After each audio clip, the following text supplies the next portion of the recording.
Good afternoon or good evening to those tuning in to today's session. My name is Khushbu Sharatpuri, and on behalf of the Singapore International Arbitration Center, it is my pleasure to welcome you to today's SIAC webinar for Dubai Arbitration Week 2021. It's been a really bustling week here in Dubai with a number of both in-person and virtual events taking place over the week. But today's session is particularly exciting because we have with us the recently appointed President of the SIAC Court of Arbitration, Lucy Reed, for our Fireside Chat. Now, Lucy is no stranger to the arbitration community worldwide and barely needs an introduction. Lucy, it's a real delight to welcome you to today's event. Thank you. Okay. Can you hear me, Khushbu? Yes, I can hear you fine. Okay, I'll check my microphone. Thank you. So I thought I'd start off with your diverse range of experience. You're one of those arbitration practitioners that are far and few between, given the sheer diversity in your professional background. Of course, you worked in law firms, most recently as head of Freshfields Arbitration Practice for the last 17 years. You've also worked in international tribunals such as Counsel before the Iran-US Claims Tribunal. You sat on the Eritrea-Ethiopia Claims Commission, and you even helped set up the ICTY, which I'm very proud to be an alumni of. But that's not all. You have been in the US State Department, you were in-house where you led negotiations with North Korea, and you were also very recently in academia. I'm sure that you have some very fascinating tales to tell from these experiences. What are some of the most piquant stories that you fondly recall to date? Well, thank you. It's a hard question. I would like to start the answer by saying that most of these things I didn't look for. They came to me, and what I always tell my young associates and my students has been, if something unusual is offered to you, don't say, why should I do it? How does that fit with climbing up a certain ladder? Instead say, why not? Is it interesting? Will it be a new challenge? And I always, as I've said before, I always seem to earn less money with each position that I took. But I'm towards the end of my career, obviously, and looking back, the fondest memories I have are always of the people with whom I worked in different countries in different roles. And you mentioned the Iran-US Claims Tribunal.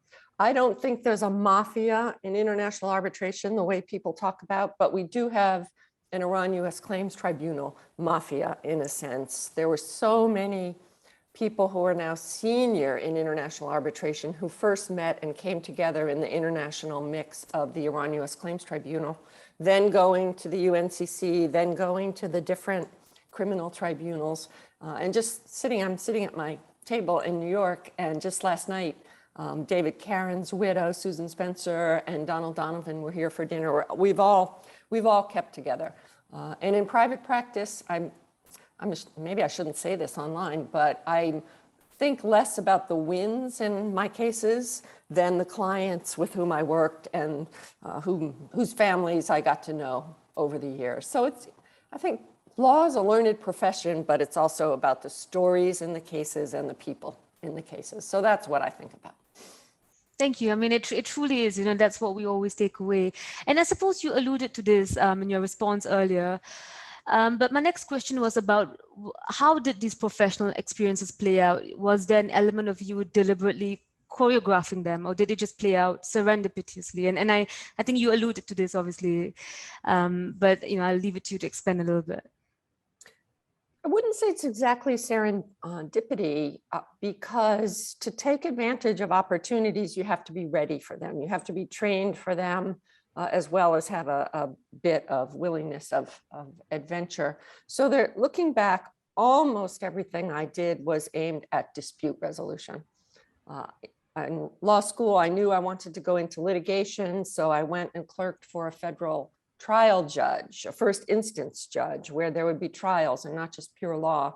And then coincidentally, my judge had a number of international law cases. So I figured I wanted to do international work and went to a law firm that did it.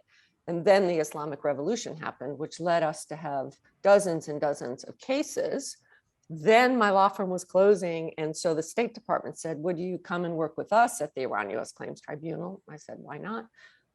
And then in advance of work-life balance, if you're going to ask about it, it was my husband's turn to make a career move. He had been rather bored in The Hague for 3 years as a journalist, not a lawyer. And so we moved to New York, and then I stepped into different opportunities in New York. So that it's like riding a wave, you know, it comes, but you have to be prepared. And I taught myself a lot of things. For Eritrea, Ethiopia, I taught myself humanitarian law.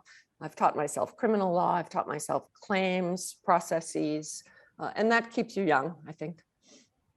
Yeah, and I recall you mentioned once you taught yourself negotiation just by a book as you were on a boat to, I suppose, to lead the North Korean negotiations. And that's really something we take away. And there's so much that school doesn't teach us and we learn on the job. And I think that's what we have to really reiterate and re-emphasize to the generation that's coming up in international arbitration. But just moving on. Actually, it wasn't negotiation. I taught myself diplomatic privileges and immunity law from a book when I was going to negotiate the convention that we had to do on diplomatic immunity for North Korea. And you become a fast reader, Kushbu, when you have to learn something. I have no doubt. But maybe just moving on to your role when you were in private practice with Freshfields, and even in your first law firm. I mean, you have been involved in some of the more landmark arbitration cases as counsel, and all of these investment treaty cases are public, so everyone can read them and have access. You have acted for governments in multi-billion-dollar claims. What have been some of the biggest challenges you face as counsel in international arbitration? And perhaps by the same token, what were some of the more rewarding experiences that you have taken out of these cases? One of the biggest challenges that I ever faced was there's a case called Libananko versus Turkey. It's an ICSID case, so it's well known. It's a case that ultimately got dismissed as a fraudulent claim brought by investors who were Turkish, not Cypriot. And in the process of proving that, we had to deal with a lot of fraudulent documents and forgery, things like that. But a very low point in my career was finding out, in fact, I was with my partner, Brian King, finding out that, I won't get into how it happened, but it was innocent, that the prosecutor in Turkey was wiretapping counsel for the opposing side, for the claimant, under a legal wiretap. And he just had email addresses, which he didn't really understand. And having to explain that to our tribunal and how it happened, and that they didn't merit a dismissal of the case and a loss for really unprofessional, unethical, and criminal behavior was a huge challenge. That sticks out in my experience. And another time we had a witness who didn't want to tell the truth on the stand, not because he was a liar, but he'd done something that he was embarrassed about for reasons to save face. And it became very important. And I remember having to say to him, we'll have to withdraw as your counsel if you're going to do that. I know it's embarrassing. So that was very tense, but it was very rewarding that he did explain the truth and tell the truth. And we were able to explain to the tribunal why he had been so reluctant to speak about something. So again, it's human relations. But when you're the senior person, the buck really stops with you. So you carry a lot of weight on your shoulders if you're head of a group like the Freshfields group. I mean, you've had some really big wins, obviously, in your career. And I'm sure you'd have some really big losses as well. And how do you deal when you lose a case? And it's very hard for sometimes junior and mid-level lawyers to feel absolutely devastated. I mean, it's part of a job, obviously, but what would your take be, and what would you say to someone that's asking, say you lost a case, what would you say to your team? That's a very good question. The biggest loss I had was in a case where we told the client we were going to lose, that it was hopeless, but they had their own reasons for not settling and to continue. I've lost a few cases that I felt I shouldn't lose. And that's what I tell the young lawyers is, if you can look in the mirror and say, we did the best we could with the material that we had, with the facts and the law, and nonetheless, for reasons out of our control, the tribunal decided against us, then you shouldn't beat yourself up for more than an hour. But if you feel that you lost it by not doing a good enough job, then you need to obviously do a better job. And that's one of the reasons I like in arbitration, it's a high wire act, not to have an appeal, not to have another chance if the tribunal genuinely gets it wrong. Yeah, I can see that. I'm going to ask you a very cheeky question, I suppose. So you've had all these different sort of jobs and different sort of places. And if I could ask you, what would be your most favorite organization or sort of sector? Would you have an answer?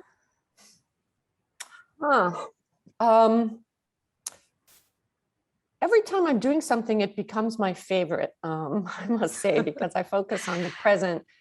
But I think I would say that the most rewarding was Eritrea Ethiopia Claims Commission, because we were dealing with prisoners of war, displaced people. We made some difference in human lives in a way that we don't do with commercial cases or infrastructure development. So that is something that in particular, we had a case where on the eve of a hearing that we were doing in The Hague concerning prisoners of war held by both sides, one side had held prisoners of war way too long under the Geneva Conventions, and 2 days before the hearing, they were released. And we saw videos of these poor, almost all men, being released and returned to their families. And that was that's something I'm very proud of, that just by being, well, right now Eritrea and Ethiopia are in trouble again, but by being a lawyer in that role, we had that impact. Yeah. And I can see how that would resonate so fondly. And you're right, though. And sometimes with commercial arbitrations, we don't really see sort of our role as, being advocates of justice, really. So I want to move on slightly to this buzzword that, everyone's making lots of noise about in the arbitration community, and that's diversity. A growing number of organizations are coming together to make some real noise around this issue. And I'm a part of a number of these initiatives, and I can see the aim is not so much to shed light, but more to really, I'd say, brighten the light and heighten the attention, because it's there, but it's just not enough. But, on a more practical and concrete level, what can we do to increase gender, racial, and even regional diversity in international arbitrations, bearing in mind the jurisdictions that we are operating under? And in particular, as counsel, how do we balance this? And I've called it social consciousness duty towards increasing diversity in arbitrations vis-a-vis our obligation to parties. And is there a conflict? There should not be a conflict. Looking back, well, let's start with gender. I've been doing this for some 40 years. I can't tell you how much farther we are on, well, I can tell you, we're much farther along on gender. And a lot of that has to do, well, two factors. One is the attention to gender, like the pledge, which makes people stop and say, let's think of more qualified women to propose to be arbitrator, or propose to be a partner, or propose to be general counsel. It expands, it makes you stop and think. But the second part of that is when you stop to think, there has to be a pool of experienced women, because like in any field, but even more so, in international arbitration, experience is just critical. Because as we've talked about, Khushbu, you've got an award. It's going to be not automatically, but pretty quickly enforceable with no appellate right. So it's not a time to say, gosh, we haven't had, someone from Nigeria on a panel for a while, or a 25-year-old. You have to look for experience. So the work is to get the pool big enough that when you expand your mind and your social conscience enough to look for more women, look for more people of color, look for more people from different regions, they're there. And the they're there point is training, it's education, it's sponsoring, mentoring, giving everybody a leg up. That's something that's extremely important to me, is that women in arbitration really look out for each other, and we look out for other diverse groups. But it used to be, people used to say, especially the old white men used to say, there just aren't women to appoint, or there just aren't, I had it in law school. They said there were no women qualified to be a professor at University of Chicago Law School at the day. Well, now there are. they're at the periphery. The periphery is very crowded now with very talented people from different groups and places. So I'm pretty optimistic about it. My worry is international arbitration is not that big a field, really. It doesn't expand that much. So more people want to do it, then there's probably work. And that's something that pains me, of course. I mean, so there's a role for counsel, there's a role for law firms, but is there a role for tribunals, say co-arbitrators, in this whole push to diversify tribunals? Absolutely. If you look at the statistics across, I think, all the institutions, now the institutions are appointing many more women and more minorities. Women are not a minority, but co-arbitrators are not, and the parties are not. We can't control what companies do or individuals do on their appointments, but those of us who are regular arbitrators can speak out more about the responsibility of arbitrators to expand their own pool. And you know, that's the co-arbitrators often want to have somebody with whom they'll be comfortable over weeks and weeks and even years. So they have to think a bit more creatively about being comfortable with people not just like themselves. Yeah, I mean, but we're seeing 3 women tribunals now. They're not that unusual, or 2 women tribunals. Yeah, and I guess it's sort of a chicken and egg situation. And I think the jurisdictions where we operate under makes a huge difference. There are certain regions which are just so underrepresented. And then, you know, you have London, you have New York leading the way, and even Singapore to a huge extent. And those are great examples for us to follow. I mean, before we conclude today's chat, you know, I kind of wanted to touch on the future of SIAC. You know, SIAC has grown tremendously in the last few years. In the Middle East, we increasingly see contracts between Asian and Middle Eastern parties opting for SIAC rules in the arbitration clauses. And as you take over the helm of SIAC as its president of the Court of Arbitration, where do you see SIAC in the next few years, especially in this post-pandemic world? Well, my goal for SIAC is to keep it stable and to keep it growing steadily, with an emphasis on quality and case management. Because I think I don't have to tell anyone listening to this call that if you don't do case management well and you disappoint one big multinational company once, you're in big trouble. So we want to maintain the quality of SIAC. I would like to see many more cases from the Middle East, from Africa as well, from Latin America. We've opened a small office in New York.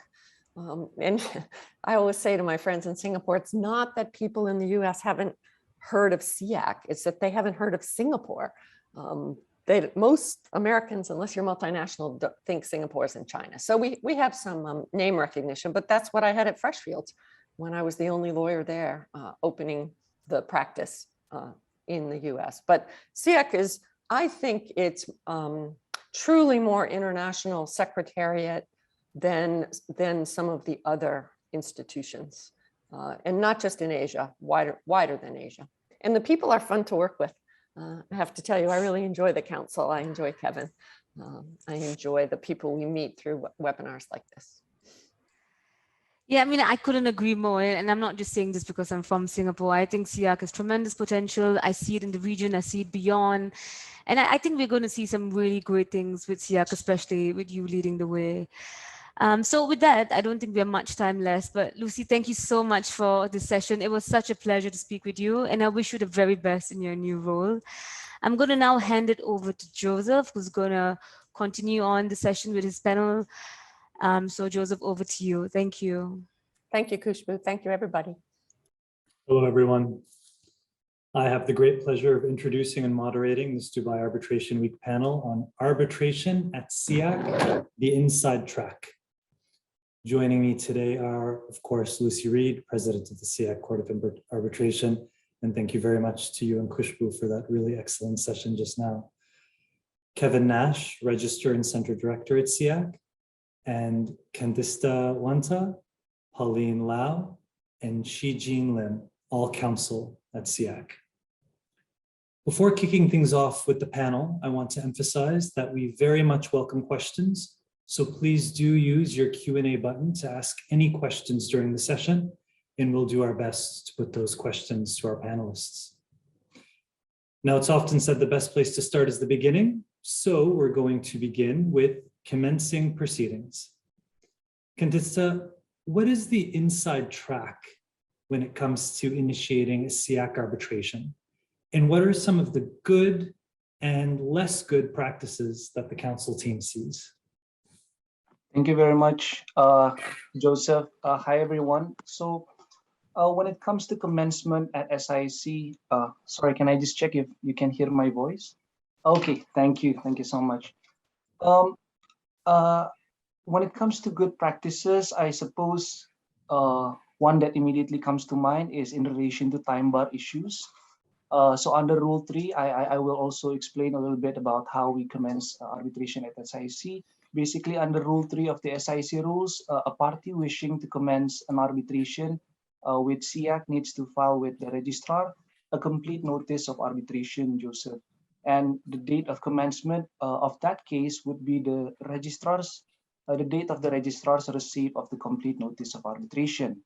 In some cases, there is a limitation period in play, as we sometimes see, right? And this is probably because there is a contractual provision that provides for it, or a statute of limitation. And in that situation, the arbitration needs to be commenced at SIAC before the limitation period lapse. Otherwise, the claim would be inadmissible. The good practice, I suppose, is to take note of this limitation period, as well as the commencement mechanism under Rule 3 of the SIAC Rules. It's always better to file way ahead of the expiry of the limitation period, because if a notice is missing an important element, a requirement, the claimant will have time for SIAC to inform them of that missing requirement, and for the claimant to then satisfy that requirement. If the notice is filed on the very final day, so to speak, of the limitation period, the claimant would have to ensure that all requirements are satisfied. Otherwise, they will be barred by the limitation period. So I think it's very important to take note of the commencement mechanism under Rule 3. There are some requirements. Some of them need to be immediately satisfied. Some of them can be satisfied later on. I suppose to shed some lights on the essential requirements. Contact details of the parties are definitely essential. Case filing fee is also essential. An arbitration agreement, if there is no arbitration agreement provided, I think it will be difficult for the institution to also commence the case. So that's probably one, Joseph. Another good practice, I suppose, perhaps in relation to emergency arbitrator. So if the interim relief... Cantista, if I could interrupt you, we're going to come to the topic in just a moment. Sure. Yeah, but thank you. I think that is all extremely useful advice about commencing arbitrations, particularly in relation to limitation periods. We're going to fast forward now from the beginning to the end, and we're going to talk about award scrutiny. Pauline, I know that I, as an arbitrator, am always grateful for comments on my draft awards from an Arbitral Institute's counsel team. Could you share with our attendees today how that process works at SIAC behind the scenes? Hi, Joseph. Thanks very much. And you're absolutely right. I think not just arbitrators, I think all of us, we appreciate, a second pair of eyes looking at our work, because sometimes we may be looking at it so many times that we miss to see something that's really obvious. There was even this one case involving this more junior arbitrator, and the award was perfect, except that the entire procedural history is a procedural history of another case. So we then brought that to the arbitrator's attention, and it was corrected immediately. So just to show you an example how an award could be very well written, but could have errors that we all make mistakes, even myself. I think Kevin can attest to that. He has reviewed everything, and he can tell you all the silly mistakes I make from time to time. But I'll not get into that. But I guess how I would start is I would say that a lot of people think that scrutiny really starts from when we receive the award, but that's not entirely true. I think it starts, as Candista has mentioned earlier, I think it starts from when we receive the notice. We even look at the notice And already we are asking parties to copy us on all correspondence. We are scrutinizing the notice. So if a claimant commences an SIAC arbitration without an SIAC arbitration clause, that's something that we will bring to the parties' attention almost immediately to make sure all parties are on the same page. There are no procedural irregularities. Just an example. And then we might also have cases where you have a non-participating respondent. And already we are making sure that the tribunal is made aware of this. We would remind, I mean, it's a very basic thing, but we would remind the tribunal to use the read receipt function when sending emails to ensure that documents are served on the respondent and that respondents are kept notified of the proceedings. And then to remind the tribunal again to include all of these procedural history in the award so that, you know, they cannot come back and say, well, I've not been given the right to be heard. I don't know what's happening. So these are just some of the things that we do. And then on a more substantive level, really, I mean, scrutiny is to enhance the enforceability of awards. And so when we are reviewing the award, we compare it against the grounds for setting aside for a non-enforcement of award under the New York Convention. And we are making sure, you know, very basic things like the tribunal has not decided on an issue before giving a party the chance to argue on it, or an issue that's not even put before the tribunal. Because we know that tribunal are very clever, very learned, and sometimes parties have decided not to take a particular argument, but nevertheless, you know, the tribunal would then deliberate on that particular line of argument. So I mean, these are on a more substantive level, these are things that we look at. And then we're also making sure that the tribunal has not gone out of its jurisdiction to award a relief that's not requested by any of the parties. If I can just share something that I myself have experienced before. So if the tribunal decides to award damages and the proceedings are not bifurcated, so we are looking at the final award, then we want to make sure that the amount of damages is actually quantified. So sometimes some tribunal award damages and then forget to say, you know, the amount. So then, you know, it might lead to enforcement problems. And then we also do editorial review. We check for typographical errors, especially in the parties, the names of the parties. So if you get the name of the parties wrong, then that could immediately, I mean, it's a very small thing, but it could immediately lead to enforcement issues. And then if there are any calculations, any figures, then we make sure that those are correct. And sometimes we help to tidy up the formatting for the tribunal as well, because some tribunal, they use Tribunal Secretariat, and so formatting is all on point, but some tribunal, you know, like the drafting of the award is perfect, but, you know, it needs a bit of help in terms of formatting, so we do that for the tribunal. And then we also take note of specific jurisdiction requirements. So Candista is our, one example that I can think of, Candista is our Indonesian counsel. So if I have a case involving an Indonesian party, and I have several cases like that, I would always go to Candista and check with him again on a power of attorney requirement, which is specific to Indonesia. So Candista can talk more about it. I will not do it because I don't think I will do a great job explaining. And then, yeah, so that's pretty much what we look at in terms of, you know, scrutiny.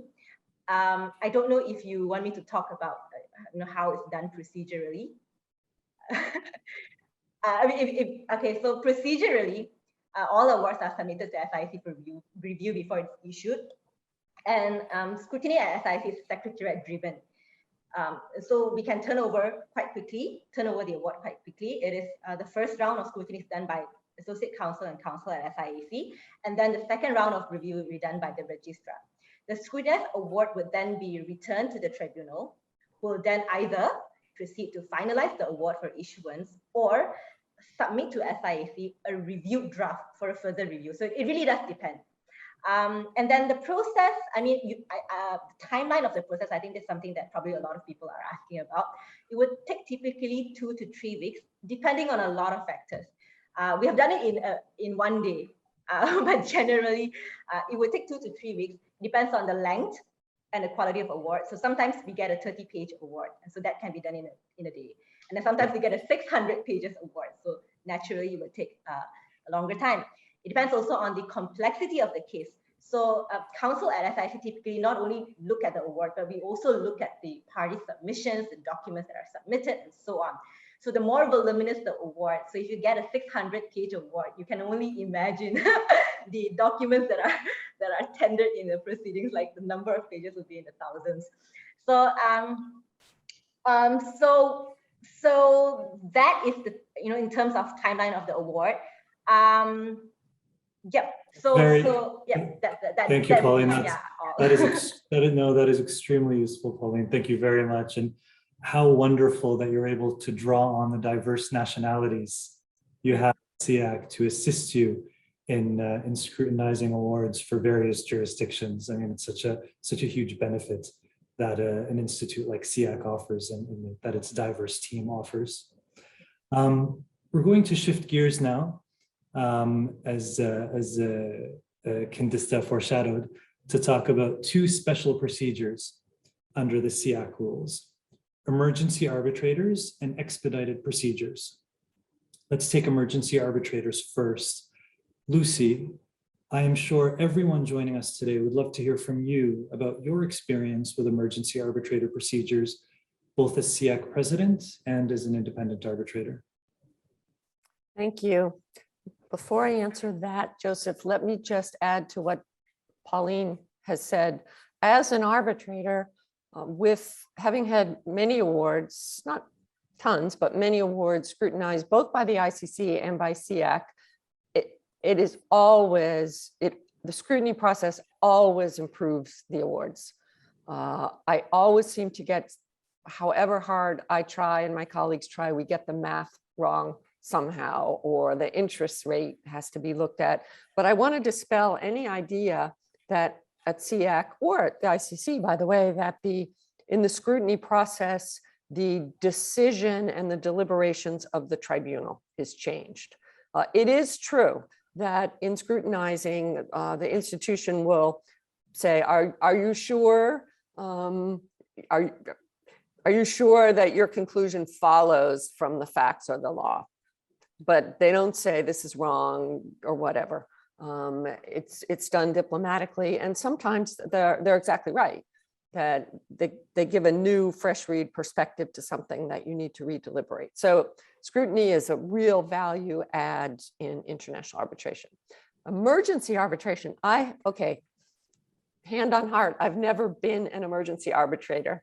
And if I'm fortunate, I never will be, because you have to drop everything to work on very short notice. You have to have a schedule that allows it. And I think SIAC is a pioneer and a leader in the number of emergency arbitrator cases that have been done. It's something we do extremely well. I'm going to leave, I think, to Candista to describe the process.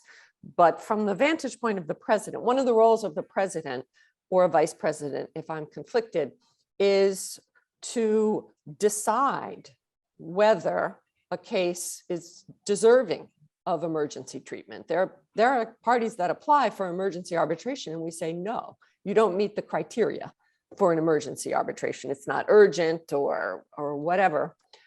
And second, if there is, if it does meet the criteria, then I will appoint the emergency arbitrator.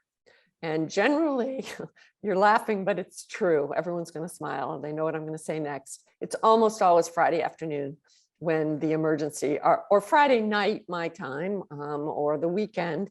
And so it's imperative that I act quickly as president. And usually I'm asked to, by the time the application gets to me, the Secretariat will have already asked several people to check conflicts to see if they're available to do an emergency arbitration. And then I will approve multiple people in advance and indicate that my electronic signature can be used to allow on Singapore time the process to start within 24 hours. So, and it's something I check my email specifically for emergency arbitrator applications because there can be no time wasted. For details, though, that before it gets to me, I'll go on mute. Thanks, Lucy. And I'm going to go to Candista in just a moment, but I do want to echo what you said about scrutiny. And all the awards that I've rendered and I've had scrutinized, I've never felt like any of the institutes have sought to interfere with the ultimate decision or alter the ultimate decision. That isn't the goal. It is always a very respectful and useful exercise. Kantista, can you tell us a little bit about the process for emergency arbitrators? Absolutely, Joseph. So just very quickly on the process, under the SIAC rules, emergency arbitrator or EA is appointed within one day of receipt by the registrar of application and payment of fees, which is a lump sum of 35,000 Singapore dollar. And that is irrespective of the sum in dispute for that case. And out of the $35,000, 25,000 is for EA fees, 5,000 is for EA expenses, if any. So it will be refunded if there's a balance or if it is not used at all. And the remaining $5,000 is for SIAC admin fees. In terms of timeline for appointment, under the 2013 rules, 1 day means 1 business day. But we realize that sometimes urgent means there really is no time to wait, Joseph. So in the 2016 rules, we change it to 1 calendar day. And in practice, exactly as Lucy said, we often see parties filing their complete application on a Friday evening or on the eve of a public holiday. And in that case, we would, of course, process the application. And if Lucy accepts it, the EA will be appointed by the following calendar day. I've received an application on a Friday. I'm sure it's the same with Jean and Pauline. I remember her doing a robust EA appointment on a New Year's Eve. This was back in 2017, if I'm not mistaken, Pauline. So the appointment process at SIAC is generally very short. And that is probably because the institution, as Lucy also said, has dealt with many such applications already. We are sort of accustomed to it and know how to manage the process within a short time frame. So when we receive a complete application, we will focus on that one. We also immediately clear conflicts and brief Lucy about the application. We approach the prospective emergency arbitrator and assist with his or her appointment. And this is all, everything is done simultaneously with processing the commencement of the arbitration as well. Because under our rules, the application can only be filed concurrent with or following the filing of a notice of arbitration. In reality, the process involves quite a lot of work, especially if the case papers are voluminous, but we will, of course, work around the hours if need be. And I think we managed to comply with the 24-hour time frame in most of, if not all, EA cases that we handle at SIAC. One final thing to add is probably the timeline for the emergency arbitrator to issue its decision, which is 14 days from the day of its appointment. And importantly, our scrutiny function, as explained by Pauline, also applies for EA decisions, which would naturally be done on an expedited basis, Joseph, given the 14-day time limit for issuance of the emergency arbitrator's decision. I think that's pretty much it, but happy to shed some clarity on the procedure even more, Joseph. That was extremely useful, Kantista, and I think you've given lots of good tips for counsel and parties who have to make these applications. Let's talk about the other special procedure, and I'm going to go to Jean, and that's to look at expedited procedures. I've heard those described before as a SIAC differentiator. What are the advantages of expedited procedures, and in what circumstances can parties benefit from them? Thanks, Joseph. So there are institutional rules providing that parties can opt in order for expedited procedures to apply. So for example, the SIAC rules. And there are also those institutional rules that automatically just apply the expedited procedures for disputes falling under a certain amount, unless parties have opted out of the dispute, have opted out of it. So for example, the ICC Rules 2021. Arguably, an opt-in mechanism gives better effect to party autonomy, as it actually requires parties to agree, whereas an opt-out mechanism would mean that you would actually require parties who are very attuned to that particular institution's rules and have to make that conscious option or conscious choice to actually. Now, quickly delving into certain features of the SIAC's ET procedure. SIAC's expedited procedure is actually designed to target cases with lower sums in dispute and generally less complex cases. Hence, one of the grounds for the President's determination of a party's EP application is whether the amount in dispute exceeds 6 million Singapore dollars. So if it does not, it may be a strong factor for the President to actually grant the EP application. The Tribunal then has to issue the final award within 6 months from the date of constitution of the Tribunal. So this gives parties certainty as to when they can expect the final award. I would actually contrast this with commencing emergency arbitrator proceedings.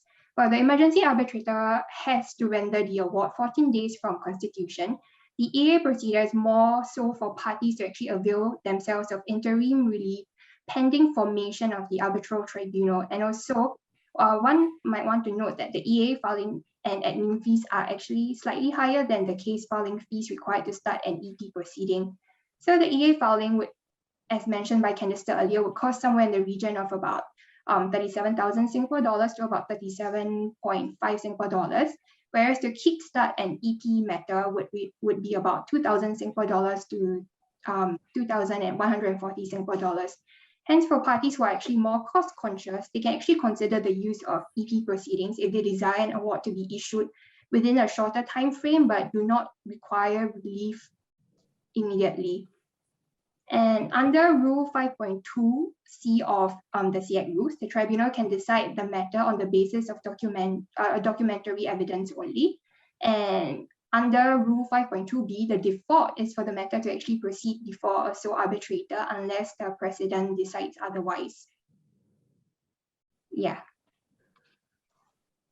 Thank you very much, Jean. That was a very useful summary of the mechanics of how it works and when it can be used. We're going to shift gears quite a bit now to discuss the role of the SIAC Court and the role of the Secretariat. I'm going to Counsel. I'm going to pass it to Kevin, SIAC Registrar and Center Director. For those looking to get a job at SIAC, how would they go about doing that? And once they get the job, what does the day-to-day life look like for somebody on the inside of SIAC? Thanks, Joseph. It's great to see you online, and we're really happy to be a part of Dubai Arbitration Week. It's a real pleasure. One of the things that's interesting about arbitration is how many different ways there are to do it. And hearkening back to, excuse me, to Lucy's chat with Kushbu, no longer is there a formulaic way that you have to graduate from law school, start in litigation, start taking on a bit of commercial arbitration, eventually investment arbitration. There are a lot of ways, and this is a long career. I think that one thing that everyone gets at SIAC, in the SIAC Secretariat, is you become an expert in arbitration procedure.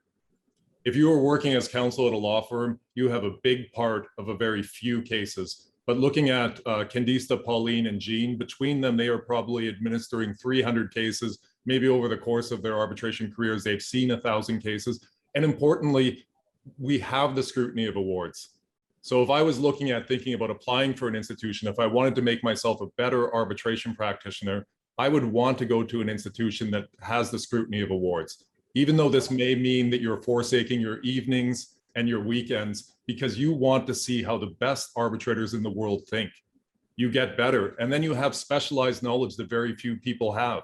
You can look at the awards from an arbitrator from the last 10 years, maybe 25 awards. Is this an arbitrator that appreciates facts? Is she a strict constructionist? Does she appreciate the equities of things? How has her decision-making progressed over the last decade? And what we're seeing at SIAC from our counsel who depart, and we always hate to see them go, is they are going to top-level practices because firms are valuing this very specialized knowledge.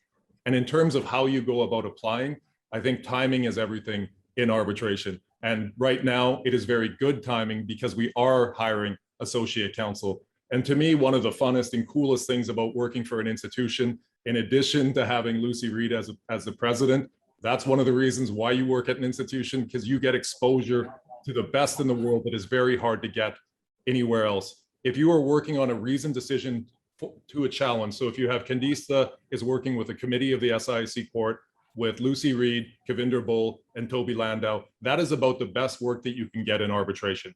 It is a reasoned decision, and you are working with those three. So we are hiring associate counsel right now. And the fun thing about our team is that you have arbitration lawyers from everywhere. So right here, I'm a Canadian. I'm about 49% Singaporean at this point, but 51% Canadian.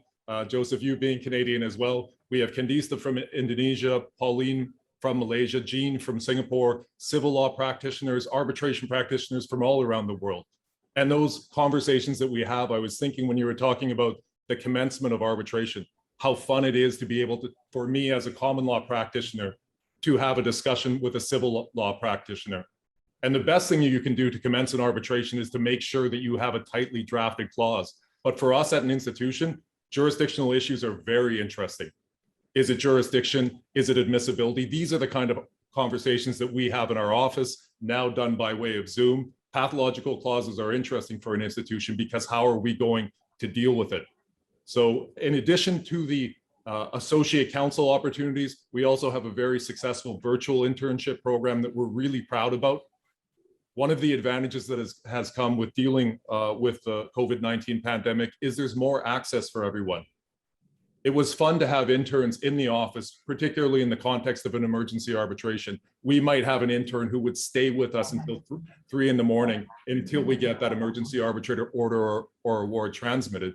But the good thing about the virtual internship is that we can now have interns from all over the world that are participating and learning about SIAC's processes and procedures. And then there's the YSIAC committee. I believe that we have more than 6,000 members, so a lot of ways to get involved. And I think the real difference with working at an institution now compared to 10 years ago or 15 years ago, as the Chief Justice of Singapore says, is that institutions are now, they're no longer mere stewards. We are thought leaders. We are working on tricky policy questions. The cases are no longer formulaic, very interesting legal questions that arise. There are administrative tasks that you have to do at an institution. You have to love that part of it and love procedure and detail, but there are some very interesting and compelling substantive issues that we're able to work with alongside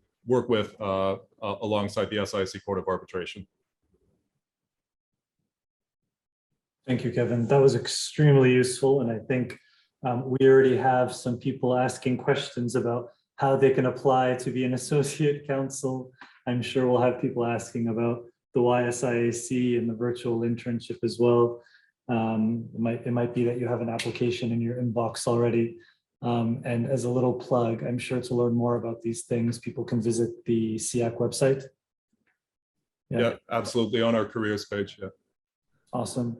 And Kantista, could I ask you a little bit about the day-to-day life of an associate counsel or even an intern at SIAC and what you guys do day-to-day? We've talked about the scrutiny of awards. What sort of other things do you guys do day-to-day? You mean in terms of work or?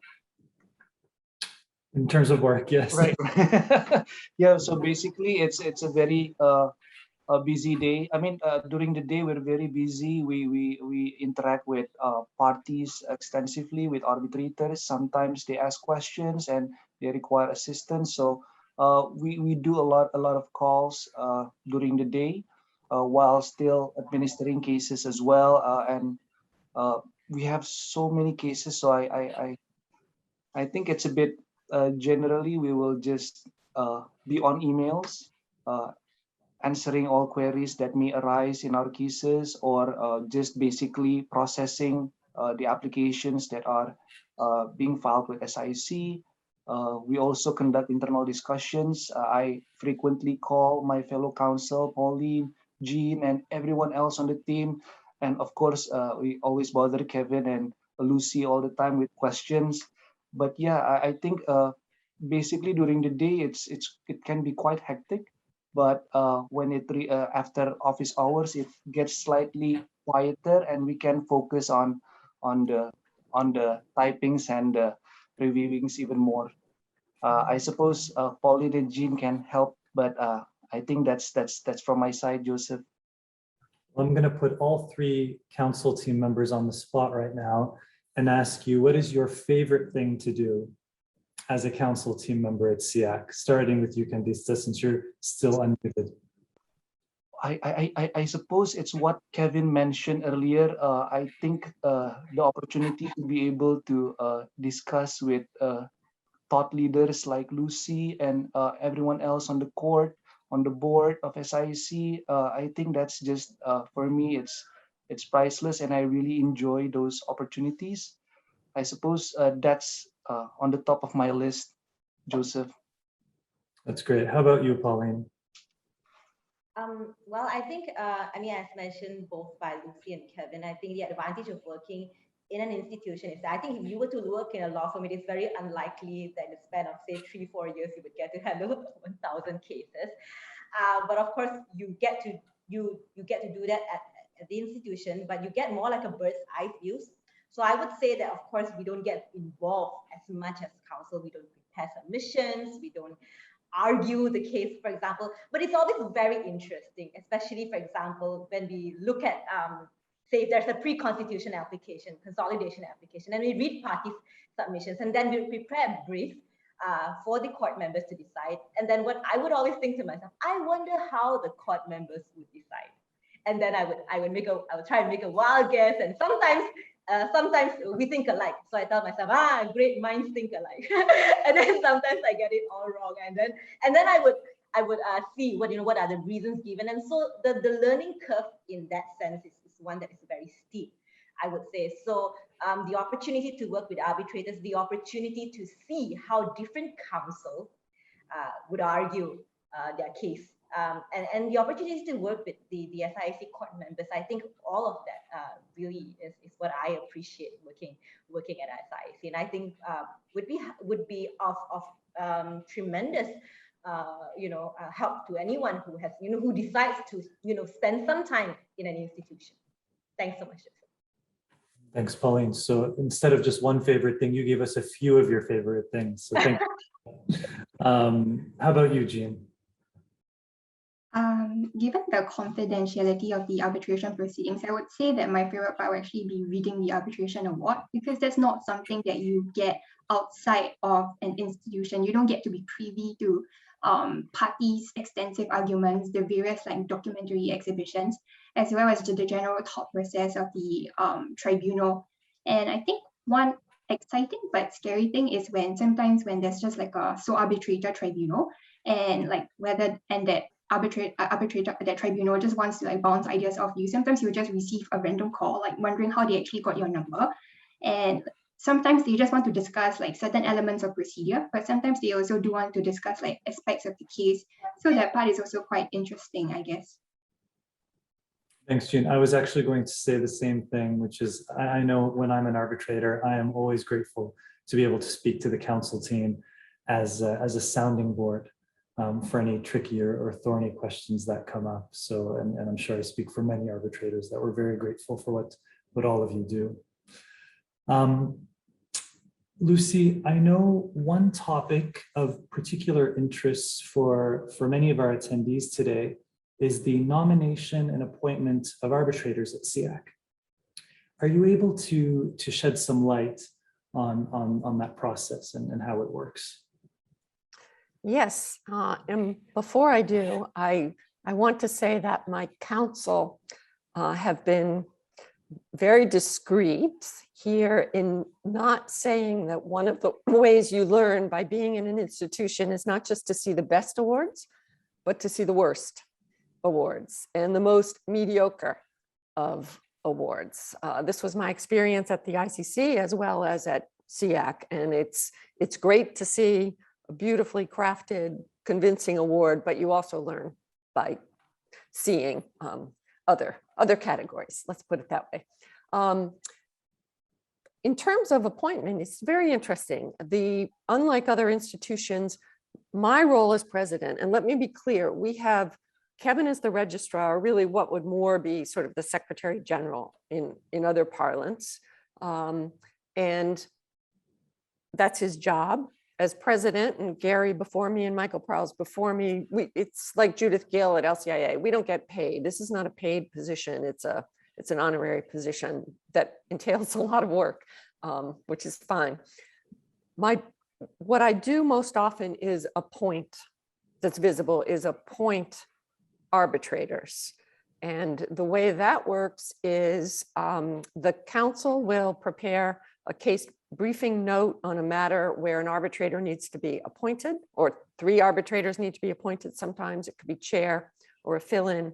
And the case briefing form will tell me very quickly what's the applicable law, what's the venue, what's the language, is it civil law, common law, is it contract, is it telecoms, is it post M&A, is it maritime, is it a big infrastructure project, what category of case, and the amount in dispute. So with all those factors, I will be provided by counsel with a list of usually 8 or 10 arbitrator names, usually people on the main SIAC panel. We also have, Kevin could tell you more, a reserve panel for young arbitrators or new arbitrators who don't have the same enough experience and haven't written enough awards to be on the main panel. Sometimes I'll get names from the counsel off panel because of a special need for an appointment. And with one click, I get the CVs and the background of these potential nominees as arbitrator. I will then play, for those of you from probably more North America, the game of Clue, which is, Miss Blue in the library with the lead pipe, Singapore law or English law, venued Indonesia, small amount at issue, but potentially big complicated matters or whatever, and recommend usually one person from the list and then a backup in case the person I would like to appoint has a conflict or can't do it, doesn't have capacity. I'll name a backup. Sometimes, not very often, I'll send the list back and say, I don't think anyone on this list is quite right. I would like more in this category or that category. And of course, I think about diversity. I look to appoint experienced women whenever I can. And I should say, the last thing I want to say is the other thing I look at, and it's provided by the counsel, is how recently has this person or these candidates been appointed by SIAC. And I want to say, oh, that person hasn't had an appointment since 2018 or never. This is a good case for a first appointment or a repeat appointment. Sometimes it's going to be such a headache, so complicated, so many big players that I don't care if the best person was appointed yesterday. I'm going to say, really, this case requires Miss X or Mr. Y in order to manage it. I won't go into the whole chairman clause. I don't think we need to, but it's my role as president to do that. And if I'm conflicted, then one of the vice presidents does that. And I'll just say that when I was vice president for several years and Gary Bourne was president and Cavender Bull was president, they're both in big law firms. So they had a lot of conflicts preventing them from learning about the cases that were coming into SIAC. So I did a lot. And as I've said online before, my day on New York time starts with a cup of coffee and the emails from SIAC, because I'm 13 hours behind and I prioritize getting all those things done as soon as I can if I'm not in a hearing, so that the process will move quickly. And sometimes it takes 2 or 3 cups of coffee. Like yesterday, I spent a 3-hour train ride doing nothing but responding to appointing arbitrators, dealing with expedited procedure, consolidation, jointer issues. So and I love working with the counsel. I love getting their recommendations and explaining why I accept them or I don't accept them, and learning more about them. It's quite fun. It's not like 150 like we had at Freshfields, Joseph, but it's a diverse group. Thank you, Lucy. That was extremely useful to have an insider, well, not just an insider, but the insider's view on how it all works when it comes to arbitrator appointment. Kevin, I think Lucy's primed you to talk a little bit about the 2 different panels and how those work. Perhaps I could pass that to you. Sure. We have a public panel of arbitrators, so more than 500 arbitrators from over 40 jurisdictions. Not every institution has this panel. I think this is to the advantage. If you're an in-house counsel at a respondent, you haven't instructed a law firm yet, you get a notice of arbitration. It's a 3-member tribunal. The question is, what do I do? Oh, there's this SIAC panel of arbitrators. I can nominate an arbitrator from my jurisdiction or any jurisdiction as my nominee arbitrator, but SIAC panel is also an open panel. So I can nominate any arbitrator of my choice. So we have this public panel. It's been vetted by the SIAC Court of Arbitration, but I also have the freedom to nominate any arbitrator of my choice. That's important. So this is our public panel, but we also have a reserve panel of arbitrators, which may be a bit of an issue of nomenclature. We need to get it a better title than reserve panel, because the reserve panel is an eminent list in itself. This is non-published. It tends to focus on younger practitioners, so those very precocious counsel that are sitting second chair or third chair that have not yet had that first arbitrator appointment. Because we do the scrutiny of awards, Candice, Pauline, and Jean are seeing the performance of counsel in SIAC arbitrations. There's often that question, how do I get my first arbitrator appointment? The very easy answer is be very good at counsel, because the institution is watching, because we're reading all of the pleadings, because we do the scrutiny of awards. And I think that what we found, in addition to appointing arbitrators with diverse characteristics, both visible and non-visible, we've had a very good experience with appointing younger arbitrators. The best thing you can do as an institution to make an arbitration work is appoint the best possible arbitrator. From an institutional standpoint, if you want a good arbitration, you have to start there. We can be as procedurally sound and proactive as we want as a secretariat, but you need to get that right arbitrator in place. And what we found is with younger arbitrators, often that have the intersectionality, diverse characteristics, we get very good performance from the arbitrators and from the arbitration. We're getting better arbitrations, and we're developing that next generation of arbitration practitioners. For me, and we don't like to say exactly how long I've been at SIAC, but I think it's clear that it's quite a while, but we won't say the number of years. I have actually seen the progression of arbitrators from this reserve panel, that where we as a secretariat were discussing, and we put it to, say, the then chairman or president, and this is a bold new choice. We have seen that arbitrator that might have taken a very simple $50,000 case over the course of 10 years, that now you appoint on a $50 million case or a $500 million case, because they are very well known to be a safe pair of hands. This is someone that we've been able to see. So we're developing our roster of arbitrators. That's ultimately what the reserve panel is for. And again, because we review all of the awards, because we are spending our evenings and weekends, it is an absolute meritocracy for appointments at SIAC. Our philosophy is lily white appointments, and it's very transparent. There's no question how the appointment process works at SIAC, as Lucy explained.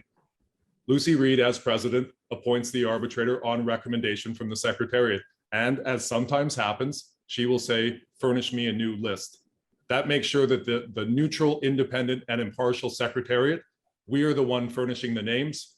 And then you have the president of the Court of Arbitration selecting from those names. So it's a very transparent process. There's no question of how appointments are made at SIAC. And we think that's why we make such good appointments and why we have good arbitrations, because we appoint the best arbitrators.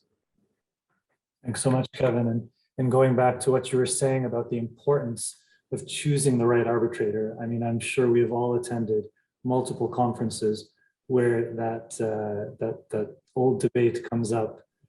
Is the most important factor to a successful arbitration the arbitrator you select? We don't have time for that today, but it is something that we hear time and time again. We're going to turn now to our last topic of the day. And it's a question which might be on many people's minds, and that is this. Why use a Singapore-based arbitral institution to administer Middle Eastern arbitrations? Now, we've heard a lot of great answers about this already, particularly the diverse counsel team that exists at SIAC and are able to administer arbitrations in so many jurisdictions around the world. But Pauline, I'm going to ask you first, because I understand you have some great statistics on the number of UAE cases administered by SIAC and the UAE's overall country ranking for SIAC in recent years. Could you share those with us? Sure, Joseph. I think when talking about the reason why, as you mentioned earlier, Middle Eastern or UAE parties should use SIAC, I would say let the numbers do the talking, which is why I'm going to show some statistics here. and hopefully convince you that we are the right institution for parties from UAE and Middle East. I do have some slides, and I'm going to try and see if I can share my screen. Okay, so just to start off, let's first look at UAE. And UAE has always been one of our top users, especially in the past few years. And I guess I would also want to highlight that a lot of the more common counterparties of UAE, like those from India, Japan, South Korea, and also some countries in the Southeast Asian region, including Indonesia, are also SIAC's top users. And in that sense, SIAC is equipped to deal with cases involving those parties because we have so many cases involving parties coming from those regions. So looking at just UAE itself, in 2018 we have 51 users. 2019 we have 49 users, and then in 2020 there's a drop in the number of users. But if you were to look at the size of the cases involving UAE parties, you would see that these are cases that involve high sum in dispute. If you were to look at the average sum in dispute, you would see that they are in the region of 15 to 25 million US dollars. And then if you were to look at the total sum in dispute, they all exceed 200 million US dollars. And then zooming out, now we look at Middle Eastern in general. So we have cases not just from the UAE, but also other countries in the Middle East, such as the ones that I can recall off the top of my head: Egypt, Kuwait, Turkey, Iran. Again, these are cases that involve high sum in dispute. So although here you can see almost immediately that a large number of these cases do come from UAE, but again, we get cases also from other regions in the Middle East. The total sum in dispute for all 3 years is, as you can see, over 300 to 400 million US dollars. And the average sum in dispute, again, it is increasing from 2018, 2019, and 2020, 17 million US dollars to 26 million US dollars. Now, in terms of the categories of dispute, both for cases involving UAE parties as well as parties from the Middle East, we see more cases involving trade, maritime, and commercial cases, and even banking, but we don't see so many construction cases. But I guess what you can almost see here immediately is that it involves like a wide range of different types of disputes, and these are disputes that SIAC is very well equipped to deal with, not just for users coming from UAE or Middle East, but also other regions. That will be all in terms of statistics. Thanks very much, Pauline. I mean, these statistics are very, very interesting, particularly the high number of banking disputes, and as you mentioned, the low number of construction disputes. Given what everybody knows about the Middle East, particularly the Gulf, which is that it's a construction hub. Has there been any discussion within SIAC why the construction figures might be a bit lower than what would be ordinarily expected? So, Joseph, I'm happy to give that a try. Actually, I mean, often it just depends on where we are in the project cycle. Certainly, we're getting some big ticket construction disputes in MENA, and partly because the way that the SI rules have been developed, they're very robust for these multi-party, multi-contract disputes, which we often see in construction. So consolidation under the SIAC rules, pre-constitution, post-constitution, doesn't require identity of the parties. So if you have a contract between an owner and a contractor, subcontractor, all the way down the line, if there's the necessary connecting factors and the arbitration agreements are compatible, you can collapse those disputes into a single arbitration. So we've had some of those very, very high value disputes. It could just be where we're at in the project cycle when it comes to construction disputes, because that certainly is a bit bread and butter for the MENA region, and we do get lots of those disputes. That makes a lot of sense, Kevin, and particularly what you said about the multi-party aspect. I mean, that is something that comes up in, I would say, almost every construction dispute, particularly in this region where you have so many players on these mega projects that take place. Jean, we've looked at Pauline's numbers, and I suppose underlying those very impressive numbers, what are we seeing commercially and geographically in Asia and the Middle East, or perhaps between Asia and the Middle East, which might explain those figures and the use of SIAC for Middle Eastern disputes and disputes involving Middle Eastern parties? Thanks, Joseph. So recently I came across this Bloomberg article where it said that Asia and Africa have emerged as important destinations for UAE funding, mostly carried out by way of investments through Abu Dhubai's sovereign wealth funds, and that particular focus is on India. So in 2020, UAE's top trade partners were actually China, India, Japan, US, and Saudi Arabia. So in short, some Middle Eastern economies have had long-term relationships with traditional Western markets, but their political and economical engagement with Asia is continuing to increase. So the disputes that we typically see at SIAC involves a UAE party and usually a non-UAE party, and not one where both the claimant and respondents are both UAE parties. This is where Singapore as a neutral seat comes in. Singapore is an independent and geographically neutral third country venue, with the Singapore courts generally having a pro-arbitration outlook. Further, both Singapore and UAE are signatories to the New York Convention, which would help to facilitate the enforcement of foreign arbitral awards. And in respect of experienced tribunals, SIAC's panel of UAE arbitrators mostly speak at least two languages, Arabic being one of them, so they would be able to understand and read commercial documents in Arabic. Some of them are also practicing lawyers under UAE law and also licensed to practice before UAE courts, and would also have the experience to handle, say, Dubai-seated arbitrations.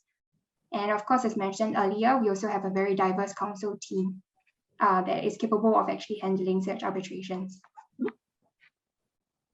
That's excellent. Thank you very much, Jean. I want to pass it to Kevin if there's anything to add about the connection, I suppose, between SIAC and the Middle East. What we've actually seen quite a bit of, and it's part of the delocalization of the seat of arbitration in the SIAC Rules 2016, is that we see quite a few cases where Dubai is the seat of arbitration, and then you're getting SIAC Rules and SIAC case administration. This is more and more relevant in the virtual arbitration world that we're living in. So you can get all the benefits of SIAC case administration, do not have to travel. You can go to Maxwell Chambers for their virtual hearing facilities. You have the SIAC Court President on Eastern time. You have the SIAC Secretariat operating on Singapore time. So we're effectively working 24 hours a day. And I think also, and I may keep hitting on this, of the kind of arbitrators that we're appointing for cases in MENA, looking at the governing law, the sector, nationalities of the parties. I think that what we're finding in these cases, particularly with an Asian counterparty, so if you have a party from UAE and an Asian party, we are finding that arbitrator where both sides, both on technical aspects of the law and also the optics of this decider, both sides are agreeable to that arbitrator. And that kind of goes to the selection of SIAC with a Singapore seat or a seat in Dubai, is that SIAC is the institution that is often agreeable to both sides of the contract. So if you have a party from Northeast Asia and a party from MENA, that is where they're going to arrive, SIAC. They may pitch other institutions in the first instance during the negotiation of this midnight clause, but they tend to arrive at SIAC as the administering institution. Thanks very much, Kevin.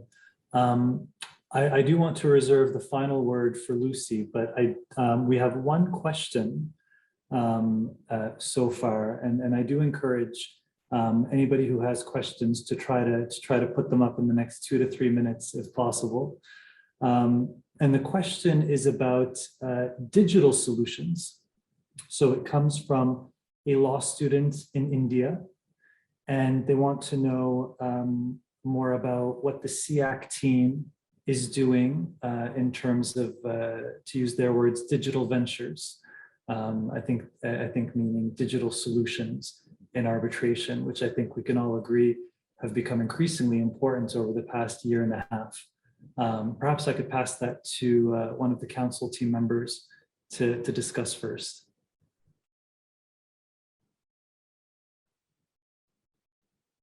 Candista, we haven't heard from you in a while. Thank you, Joseph. I think technology is obviously very important. It's getting more and more important, and SIAC is, of course, very mindful of that, and we try to adopt technology in our processes. SIAC arbitration is purely, I mean, not purely, but you can say almost all aspects are done electronically, which gives more efficiency, effectiveness to our users, and we try to adopt even more technology moving forward so that we can enhance, we give more efficiency and effectiveness to the arbitration process. Maybe I should pass the I'm not sure, Kevin, if I can pass this over to you for the more specific ones. Well, I might take that baton that you've passed and then hand it over to, say, Pauline. And as a discussion point, what I will say, and Joseph, this is what all institutions have had to do, is that we've had to learn how to operate in the virtual space. The good news is that that arbitration as a practice was preparing for this many years before the global pandemic. So virtually every institution has online case management systems. Online filing is something that we're looking at. But for Pauline and for you and for Jean, what we have now is the ability for the SIAC Council to attend these virtual hearings. Because they're doing the scrutiny thereafter, they've already read all of the submissions. Pauline, maybe you could start there about attending hearings, how this might assist you with the eventual scrutiny of the award, the SIAC guide, and all of the fun and hopefully interesting things that we're doing at SIAC. Thanks very much, Kevin. And I think what a wonderful question, because we are living in an age of technology. And I think COVID-19 to a certain extent, I personally think out of all the fields, I always feel that the legal field is the most archaic and it's moving so slowly in terms of technology. People still bring bundles to court and then we are at an age that you are really reading from Kindle. But I guess lawyers and even judges, we are very old school and we like to touch and feel and hold a case book. But then in terms of digital ventures, I think one of the things that we have seen since COVID-19 is that parties are moving away from like in-person hearing to virtual hearing. So to that end, I think initially in the initial stages, I think not just SIAC but other institutions as well, everyone was sort of grappling with this new reality. And so SIAC, along with other institutions, we have released a guide to really help parties prepare them for this new reality, that we are moving to this age where you don't really have to be traveling so often anymore, not just for hearing but also for events and so on, and things are done virtually. But a more interesting thing that I think perhaps we are not really looking at it yet as such, but I think that is sort of being discussed is what about smaller cases? Do we really need an arbitrator, like a person to decide, or can it be decided by, say, I mean, I see Kevin smiling that perhaps, and even Lucy, perhaps they have their views on this. I think it would be very interesting to hear from them. But I think there are very, some smaller cases. Say if you were to buy something online and then there is a dispute resolution clause for arbitration, do you need to appoint an arbitrator, or can it be decided by way of artificial intelligence? I don't know, but these are all very exciting things. Like I said, in the beginning, I feel that of all the fields, legal field is the most archaic. But if we were really to evolve, I think it would be interesting. So I now pass the baton back to Lucy and Kevin. Thanks very much, Pauline. Look, I think it goes without saying that SIAC, like a couple of other world-leading institutions, is at the forefront of technology solutions for arbitration. The question of AI as a substitute for arbitrators, probably a debate for another day. But we do have another question from one of our attendees, and it is about connections with Africa. So we've talked a little bit about, and thank you, Pauline and Jean and Kevin in particular for your discussions about the Middle East. And now we've been asked about connections between SIAC and Africa, specifically sub-Saharan Africa, and the work done there. Perhaps we could answer that as well as we can. Maybe I'll go to Kevin first. Sure. We hosted the SIAC Congress in 2020. We actually had more than 10% of the attendees were from Africa. And Africa is such a diverse continent, a mix of the common law and civil law. And so we've been expanding our outreach efforts in Africa. And there's a very good reason why Africa is this vast continent is one of the most compelling areas for arbitration, particularly for Singapore and SIAC, is because there is so much investment coming in from China and Asia. So SIAC and Singapore again become one of those natural choices, partly because we are able to operate with equal adeptness in both the common law and civil law. So there's a lot of exciting arbitration elements coming out of Africa. I participated in the CIR Nigeria event a few weeks back. And when you see the level of sophistication and knowledge and advocacy, I was speaking at the tail end of the session, and I had some trouble keeping up in terms of the level of where they're at there. So yeah, we're really excited about our efforts in Africa. Thanks so much, Kevin. I mean, I lived and worked in sub-Saharan Africa for the better part of a year, and I think I've got 17 countries that I've touched through my practice, and I can echo what you said, in particular about Nigeria. The level of sophistication there is very impressive, and I think it's an indication of a lot of other sub-Saharan African jurisdictions as well. We've reached near the end, but I'd like to give the final word to Lucy. Lucy, do you have any additional pearls of wisdom, let's say, about using SIAC to administer arbitrations outside of Asia, be it in North America, Latin America, Africa, which you mentioned, but particularly those cases in the Middle East? I want to make sure you can hear me. Yes, okay, because my internet's a little slow, bad timing. The one thing I do want to mention is, unlike the ICC, SIAC does not have its own hearing facility, its own brick and mortars. Of course, we have access, and the offices are in Maxwell Chambers, which is the pioneer intersectional arbitration center. One of the benefits of that is I think SIAC is much more agile in helping the parties and encouraging the parties to set up their proceedings anywhere in the world, not tied to Singapore, and introducing parties to whatever we call them now, hearing concierges or services, finding places where they physically or digitally can have their hearings. Having said that, a post-COVID challenge now, we've all been leapfrogged to where we will have to live, and happily so, in a hybrid world. We will do more and more hearings where I've done it myself. A few weeks ago, the arbitrators are sitting together physically, the parties are online.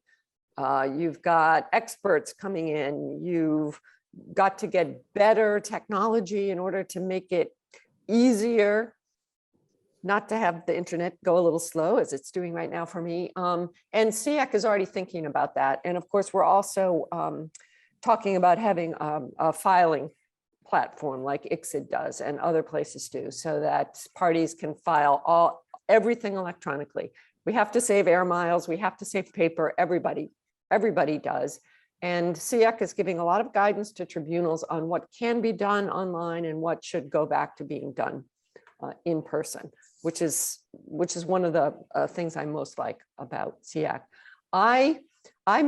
I scratch my head on why we don't have more Middle East construction cases yet. I hear what Kevin says. I think they're in the pipeline. We want to do more in Africa, and that's part of our outreach, because that's, as I always say to students and young lawyers who want to be arbitrators or be in arbitration, I say, don't ask me what I did in my career. That was 30 years ago. think about what's going to be on the front burner in your next 10 years or your next 20 years. Learn how to think about data protection, learn about cybersecurity. You better understand cryptocurrency, climate change, sustainability, compliance issues, sanctions. Think about what's on the forefront. And that's something that Singapore generally is pretty darn good at. So I haven't been to MENA in a long time. I haven't been to Dubai in a long time. Joseph, I'm looking forward to the next opportunity. And I have a question for you. Are you on our panel? I am. Oh, good. Well, I'm going to look for your name for an appointment soon. Thanks very much, Lucy. And there's always Okay. an invitation for you in Dubai, Lucy, and all of you. It falls upon me to thank our wonderful panelists today, Candista, Pauline, Jean, Kevin, and of course, Lucy. I hope all of our attendees found the session interesting and informative, and we hope to be in touch with you all soon. Thanks very much and have a good evening. Enjoy the rest of Dubai Arbitration Week. Thank you, Joseph. Thanks so Thank you, much. Joseph. Thank you, everyone. Thank you.